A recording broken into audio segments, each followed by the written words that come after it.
Hey, what's going on, y'all? Back with another one. Back with another one. Woo! My recording was fucked up. It was fucked up. It was fucked up. But see, I was up too close on it. But we're gonna talk about. I'm trying to make sure I'm right. Okay. Okay. Here we go. Yeah, the great circle move. Okay. Okay. That was the issue. That was the issue. Don't worry about it. Elamites. The the Silicids, or what you want to call it. We're going to talk about them today. Um, I'm gonna drop this sooner or later, but you know what I'm saying. But I'm gonna drop the fifth one soon, like sooner or later. I wouldn't say in a week, but probably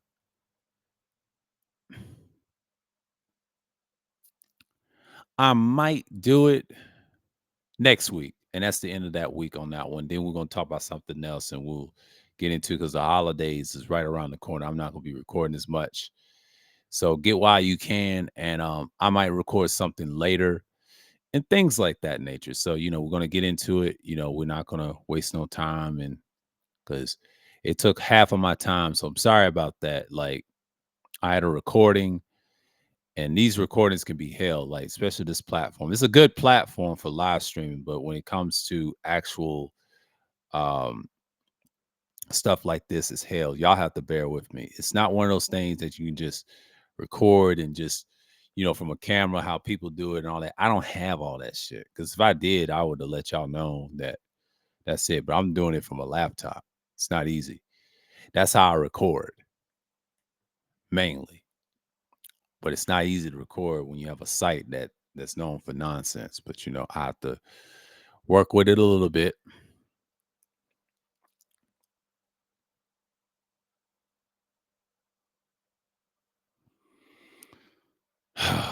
It's always something. Okay, we're here now. I ain't tripping. Okay, when we last left Elam, Alexander the Great had defeated the Persians, right? The coin of Siliquiscus the first Nictar, or Siliquices, or Silices, or how I always pronounce them Silices or something like that. Silices, with the end of the Achaemenian Empire, the southern Mesopotamia, Persia was the the patron. I'll say this: patron by the Alexander into in the satrapy, right? Into satrapy of Babylonia in the south. While in the northern of part of the Mesopotamia was joined the Syria into the another satrapy.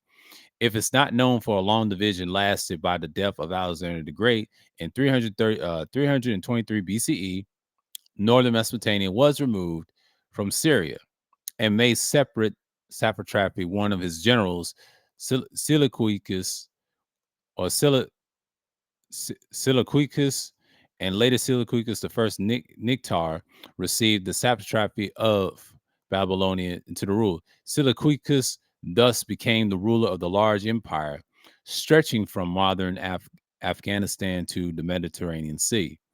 He founded a number of cities, and the most important of which were Siliquicus on the Tite and the Antioch, the Ordnance River in Syria. The Parthians, we're going to talk about them too. So let's talk about this guy right here when he conquested the area. And this is a time where they met with those people, the Achaemenian Empire. So basically, you got people just rounding them off and get the start of it. You got some things you just got to keep in mind.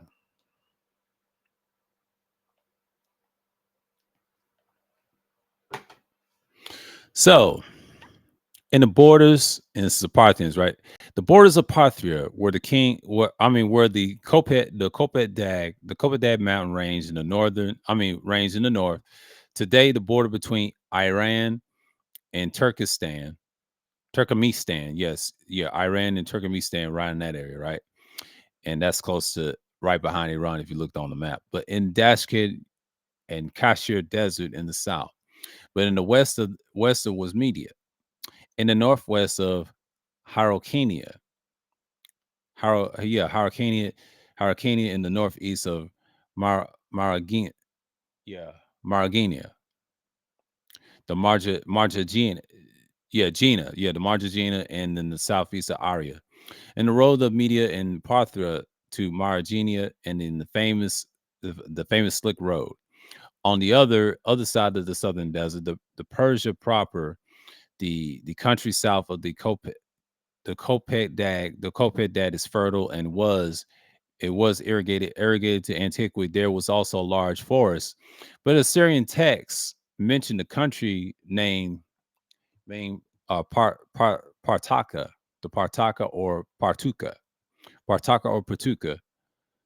in the 7th century BCE. At an unknown time, the inhabitants were subjugated by the Medes, who ruled until eh, ruled until they were subdued by the Persian leader Cyrus the Great in 550 BCE. For the next 2 centuries, Partha was Partha was about Partha was a part of the Achaemenid Empire, the Achaemenid Empire. But in 331 BCE, the Parthians fought on the side of the King Darius III, and his struggles and against the Macedonian invader and Alexander the Great. And the battle of during the battle of Gaugamela, Parthians were commanded by the Pa- Parthatrinius or something like that, or I want to say Patra, by Patra. That's what I'm gonna say. I don't say Patra. I ain't gonna say that. That's a mouthful.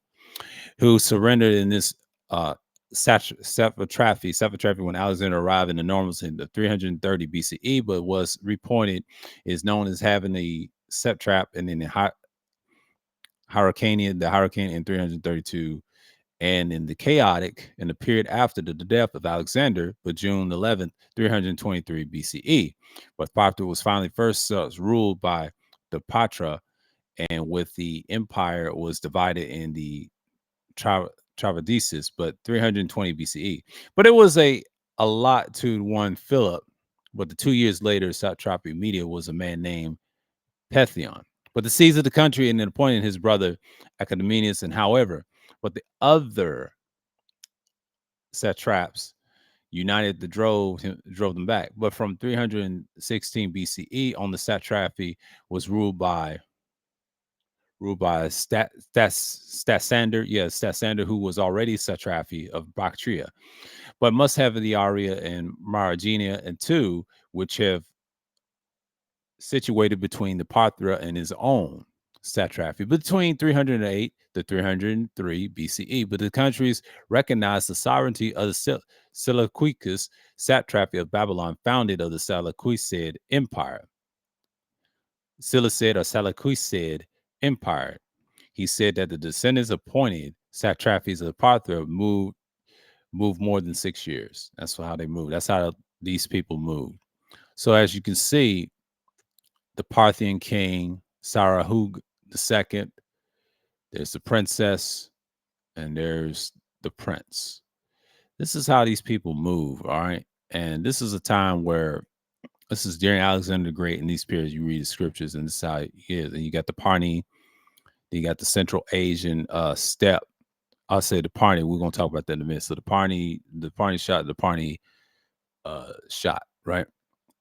Central Asia steppes have been home of the nomadic tribes of the centuries. These nomads roam across the plains, but attacking the urbanized countries to the south, east, and west. But they are known under the names of one of the tribes was the most Parni, and they were also known before the century BCE, but they are the area that they live in river and Sparta, and then was occupied by tried the Parthians were new to Dali and the literal and Robertson, the kings of Seleucid dynasty, were then able to this and are now in the Uzbekistan and Turkmenistan during the Seleucid period, and nomads have started, and then the countries in Parthia and then Arya and Partha. But in 245 BCE, the satrap named the Andragoras. Andragoras revolted in the young Seleucid king of the Seleucus II, who was just succeeded to the throne in the confusion Parthia and was attacked by the Parni by 238. BCE, but the party occupied the district known as the um, Asavine, but the 3 years later. But the party leader in name, Tiridates, ventures further, but the south of the seas and the rest of the Parthia, and encountered the offended by the king Seleucus II, ended in the disaster of Hyrcania, and was also subdued by Parni, and Parni made their capital of the Hecatompytus from on the Parni and known as the Parthians. But in the years that followed, their kings recognized the Seleucid the kings as their superiors, right? So it says, but Parni expert horsemen known as having the mastered in the teachings of daring their bodies while the full gallop and the firing arrows in their pursuers, and it was known as Party shot, later known as the Parthian shot. So archer right here. That's what it talks about, right?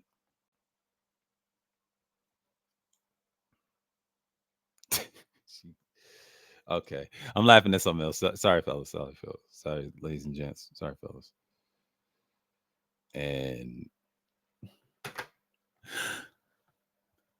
after the death of the Parthians kings, Herodotus, the first in 138 BCE, Seleucus king Antiochus VII began the campaign to recover lost Seleucid the territory in the east. But this campaign was successful until Antiochus the seventh lost his life in Persia in 129 BCE. His death, Seleucid ruled the Mesopotamian, allowed the establishment of a small principalities in the battles of the south and north Mesopotamia. But also the death of Antiochus the seventh and the Parthians that went through the conqueror was left Media and Babylonia and Assyria, these creating the Parthians Empire. But the Parthians Empire would that later until 224 CE, but the Parthian Empire was not centralized, but they were several languages, ethnically, several peoples, and several economic systems.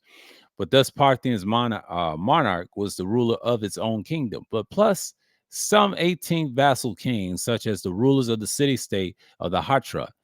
But the part of the Carcasina in the kingdom of Armenia, something like that, Armenia. By now, Rome has become the great power in Europe. They too are to conquest. They too are to conquest. But the rise of the left of the Seleucid Empire, the Parthians also more of its territory. So in 69 BCE, but the two enemies conducted in the treaty in the anticipation taking the remnants of the Seleucid Empire and splitting up amongst themselves. But the Euphrates River would be their border, and the east of that would be Parthros. West of the Euphrates River would be Rome, like you got today.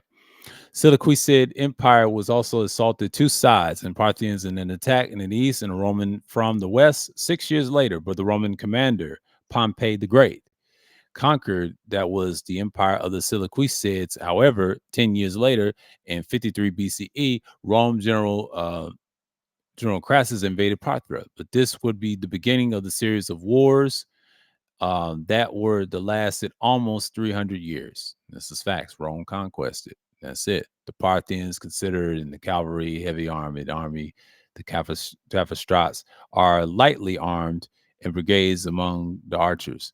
But to the Romans who have railed on heavy entry, the Parthians, and was later put down and defeated and on the hands of Parthians in naval conquest and had neither infantry nor the skills in the ground. But this explains what the Roman and Parthian wars lasted so long. Also, the also these wars these war years, the Romans have been divided in between the support of Pompey the Great of Julius Caesar. Because Roman civil war, there was opportunity to concentrate on the Parthians. So in 41 BCE, Parthia invaded Roman territory in Syria. Cilicia, Cilicia, Cilicia Cara also attacked the city, and then Parthian and Second Parthian and army and invaded in Judea. But the capture and the king of Hyrcanus II and spoils the spoils from these victories were immune and put to good use. And King Phrases the fourth, yeah, King Phrases the fourth invested in capturing and new captures and then would be built into Tigris River, right? So the Sassanidans Persian Empire, that's close in Arabia. That's in the Sassanid Persian Empire, right up in here, close in Arabia. So that's what it's talking about. We talk about we got away from the Parthians and things like that. So this is Elam 4. We're gonna talk about it. We're gonna get in our little mode and zone. So we're just gonna see what's what.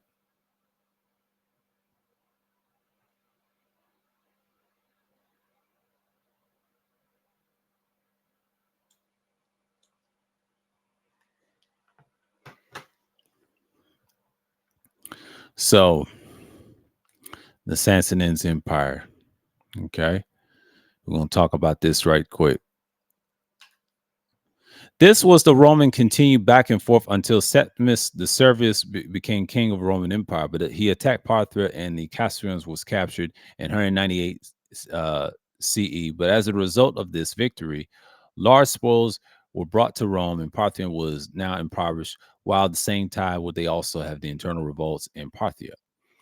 And so in 224 CE, the current era we in, the CE era, right?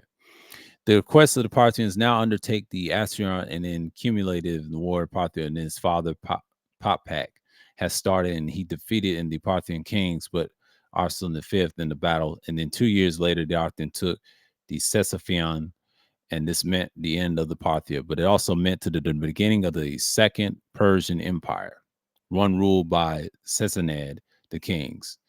But the beginnings of the Sassanid dynasty, alternately Sasanian and Sassanid, are found southwest of the Persian state, state of Pars. State of Pars' modern name is Fars. I mean, excuse me, it's Fars. Persian state of Fars, and pronounced Fars. They pronounce it Fars. Okay, Fars. Sometimes in the first decade of the 3rd century CE, the king of the name of the Papek seized the Pars, and then after unifying the region until its a command Papek was waged and against in the central Parthian government, but died before the conflict was resolved. Papek's son Ardashir, right here, the first, right? This coin of him, right? Inherit the throne in 216 CE, but continued the Persian campaign against the Parthian Empire. Note many spellings of these kings' names. So you see this right here. You see the sun, and then they had the troops and all that, just showing symbolisms and things like that. So we're not gonna read that in the parentheses. No need. It just talks about the coronation and all this stuff right here. So you see this before.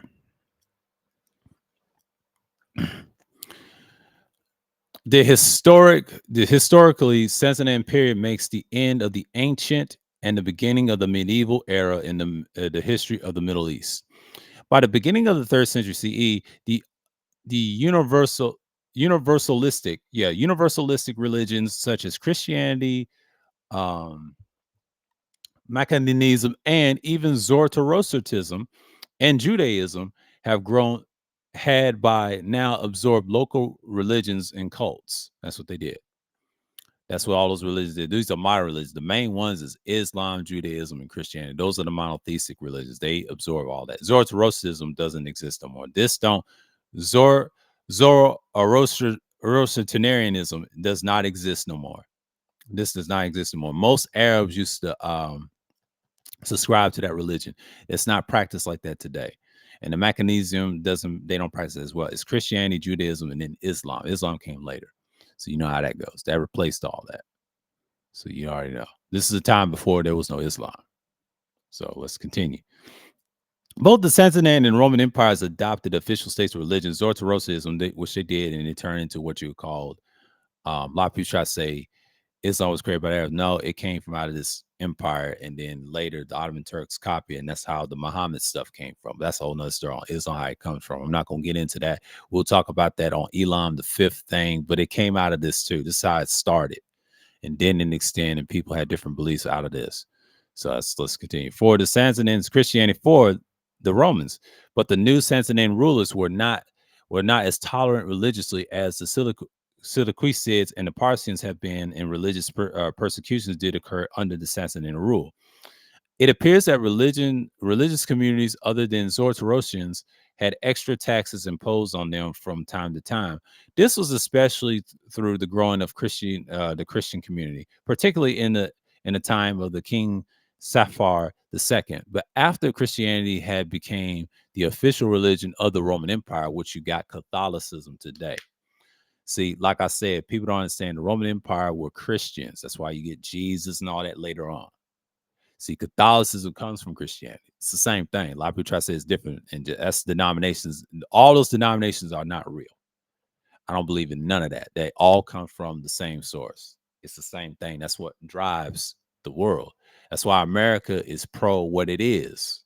You know what I'm saying? I ain't gonna get into the secret society of them because they run it. They still run it on both sides. So I'm not gonna fall for the lies of people of other doctrines. But this right here, shouts out to Real History W.com, breaking this down with this.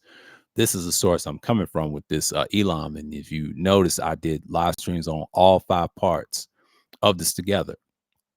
No joking. Now I'm just doing it in the pre-record form. You get to learn what I think about this long term. This is good information right here. And this has been sourced, and I think they still adding more to it. But religious communities now become the fix under the Sasanians and the Mesopotamia, with the large Hebrew and Christian populations experiencing great changes because of the shift, primarily allegiance from the king. But the head of the religious group, the patriarchs of the Hebrews, had legal and tax collecting authorities over the Hebrews of the Sasanian Empire. Particularly, the object is the persecution by the Sasanians was Mani, the founder of the Maccabean religion. He was born in Sumer. And his religion spread quickly, both to the east and the west. Even brew his even before his death, his religion became under the severe persecution by the priests and of the Zoroastrian religion, but they viewed Maccabean as a dangerous and heresy. Christianity, however, was viewed not as a heresy, but as separate religion.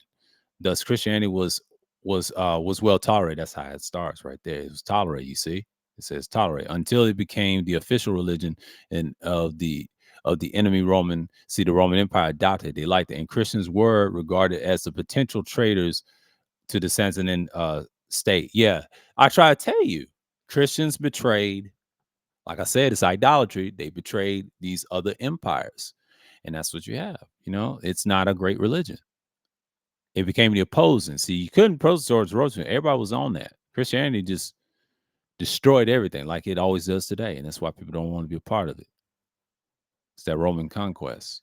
Rock relief out here, the first, once again, the same guy we showed earlier, and Sasanian King. And of course, and you see that this is the empire. So it has its influence. So yeah, after Ashur the first Sasanian kings have consolidated his position in Persia, but he moved into southern Mesopotamia, but the city of Messenia and submitted in 224 CE, like we read in the above. But he defeated and killed the last Parthian ruler, Artabanus V. But after which Mesopotamia quickly, later before him, the Sasfan became the main capital of Sasanian Empire. But it has always these Sasanian Persians went on a campaign of conquest in about 238 CE.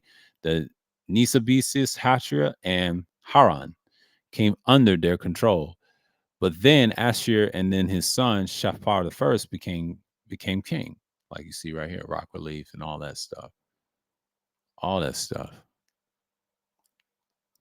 Like you got today. And then you got coin of Shapar the first right here, talking about him. The Roman Emperor Gordian III led a large army against Shapar I in 243 CE. The Romans retook Haran and Nephius and defeated the Sasanians at the battle near Arazina, Arazina, but another city, Ambar, renamed Prosperous Shapar. Victorious, it is Shapar. The Sassanids inflicted a heavy defeat on the Roman at this time, but the Romans also lost their emperor. Later, the new Roman emperor, Valerian was defeated and captured during the gates of the Adici 259 CE. But the victory was the high point of Shapar's conquest in the west. That's what he did. And you see right here in the destruction and all that stuff. So now we know that all the marble statues are busted, supposed to Greeks and Romans and museums are really 16 to 18 creations. We are supposedly, yeah, they get into, and this they're showing the real, yeah, devouring and all that stuff. Yeah, debunking the lies, what you see in statues and stuff. So take this charge down. It's charged up. My device right here. So you got this stuff right here, and then you expect people to just look at the stuff that you see today, and he just breaking it down to you. So the cliff relief dreaded and Lockheed the priest and the visor of the Sassanid Empire. So, and I'm just like,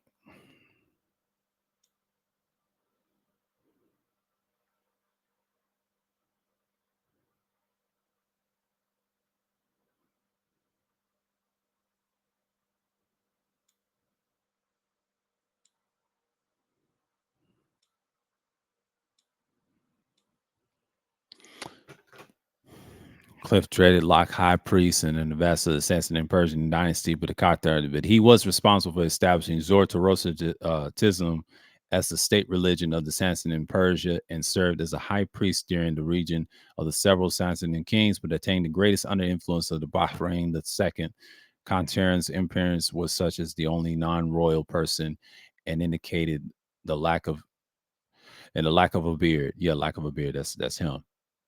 And they said lack of a beard and allowed to carve his own release, and he is presented on fire release near their king, like you see today, and then they're dreaded and all that. Okay.